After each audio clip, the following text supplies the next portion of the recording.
Vijesti radi Astra.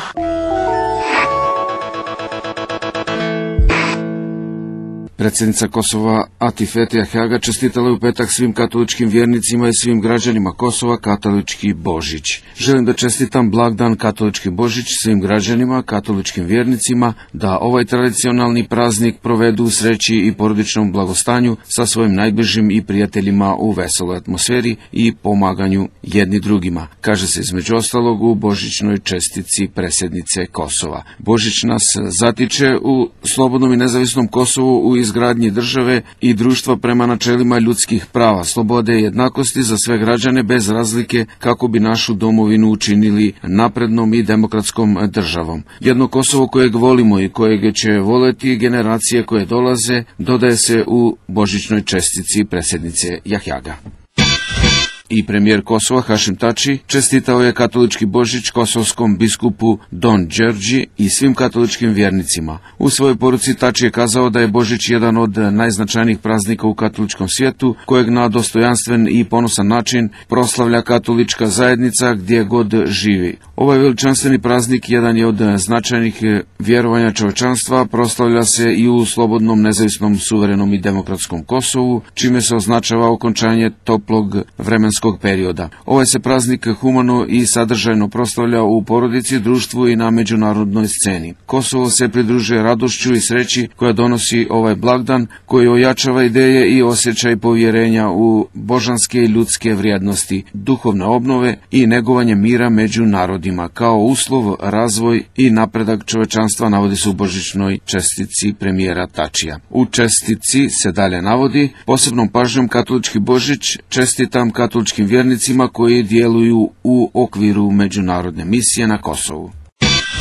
Povodom katoličkog Božića telegram sa čestitkama je u petak kosovskom biskupu Don Đerđi poslao i muftija Kosova Naim Trnava. U telegramu se između ostalog kaže da su vjerski praznici koje proslavljaju građani Kosova prilika za međunarodno ujedinjenje. Čast mi je i zadovoljstvo i poštovanje da u ime predsjedništva Islamske zajednice Republike Kosova povodom katoličkog Božića uručim čestitku vama, svim katoličkim svještenicima, kao i svim katoličkim vjernicima. Božić sam po sebi simbolizira rođenje, život, blagostanje i poruku za pravedno i moralno društvo, humane principe koji su čovječanstvu oduvijek potrebni. Gospodine biskupe, vjerski praznici našeg naroda uvijek su bili događaji koji su nas ujedinjavali, odražavajući poštovanje, ljubav, razumijevanje, međusvjesnu toleranciju i ubjeđen sam da će tako uvijek biti, navodi se između ostalog u božićnoj čestici kosovskog muftije Naima Trnave.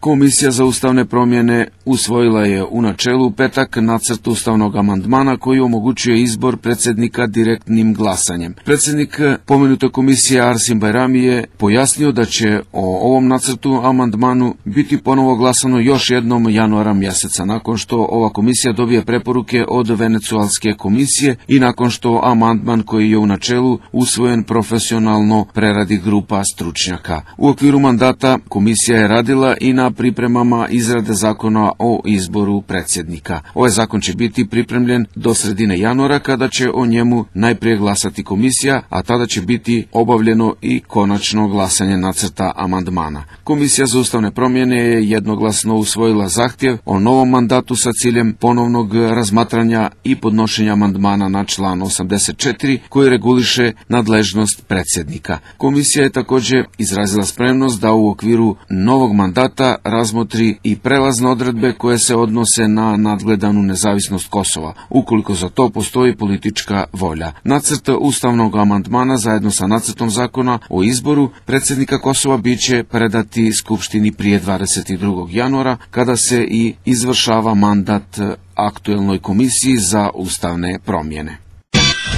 Predsjednica Kosova Atifete Jahjaga će ubuduće biti na čelu Savjeta za borbu protiv korupcije umjesto premijera Hašima Tačija. Jahjaga će preuzeti formiranje savjeta, čime se, kako navodi prištinska štampa, potiskuje kosovski premijer zbog neuspjeha njegove operativne grupe koja se do sada bavila tim poslom. Kosovski premijer je ranije izjavio da će njegova politika imati nultu toleranciju za korupciju i u tu svrhu je formirao task force, ali pozitivnih rezultata nije je bilo, pišu prištinski listovi Kohaditore i Zori. Neuspjeh Tačijeve operacije, posebno u slučaju guvernera, i mogući neuspjeh Euleksa u misiji sprovođenju vladavine prava može dovesti i do promjene domaćih, ali i međunarodnih zvaničnika u borbi protiv korupcije, navode mediji. Oni kontrolišu da Amerikanci definitivno žele da dobiju primat u borbi protiv korupcije na Kosovu, zbog čega je predsjednica Jahjaga inicijativu za formiranje Saveta za borbu protiv korupcije. Izvori navode da ova inicijativa ima punu podršku SAD-a, što je potrebno tokom nedavne posjete Jahjage Sjedinjenim državama.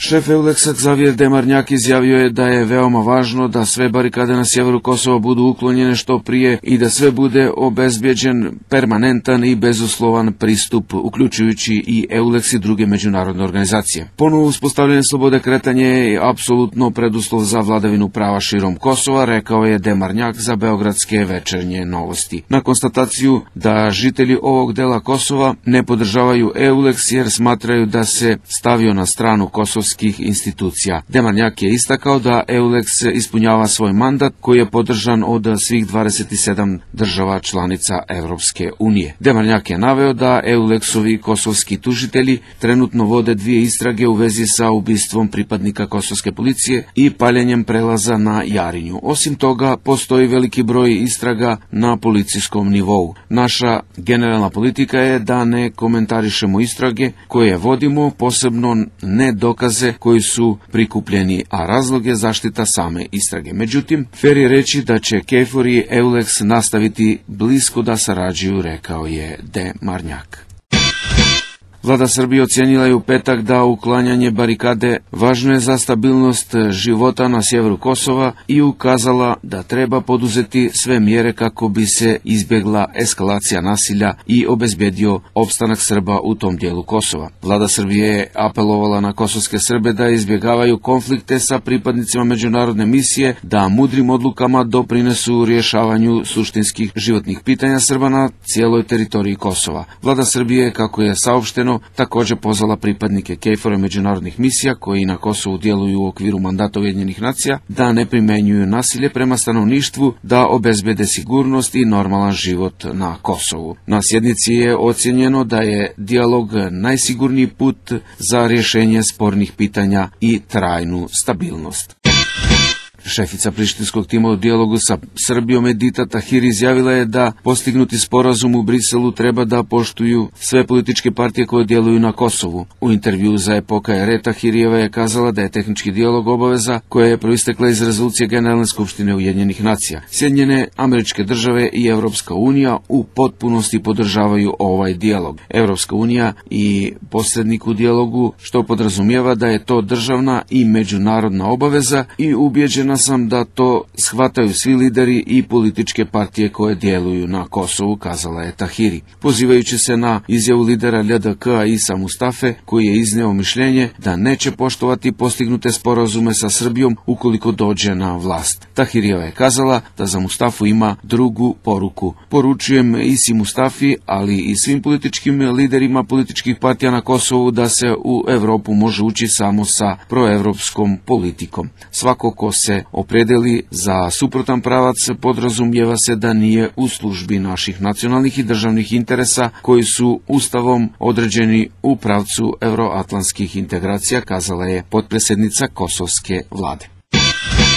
Strategija kosovske vlade za sjever Kosova biće zasnovana na Ahtisarijevom planu, a to je šansa koju Srbi ne smiju propustiti, kaže zamjenik premijera Kosova Slobodan Petrović. On je kazao da će 2012. godine biti godina normalizacije situacije na sjeveru Kosova i uklanjanja barikada. Na konferenciji za medije na kraju godine Petrović, koji je ujedno i ministar za lokalnu samoupravu u vladi Kosova, kazao da je i dalje prioritet broj 1 za ovo ministarstvo normalizacija situacije u opštinama na sjeveru Kosova i organizovanje izbora za formiranje opštine Sjeverna Mitrovica, prenosi KTV. Među postignutim rezultatima u godini koja ostaje iza nas, ministar Petrović je spomenuo i potpisivanje sporazuma o međugraničnoj suradnji. On je saopštio vijest da projekat o međugraničnoj saradnji sa Crnom Gorom usvojila Europska komisija. Kada je riječ o kapitalnim investicijama u opštinama, potpredsjednik kosovske vlade Petrović je kazao da su okončana 70 76 projekta u rekordnom roku za 10 mjeseci. Također spomenuo i izrade strategije o lokalnoj samoupravi 2012-2015.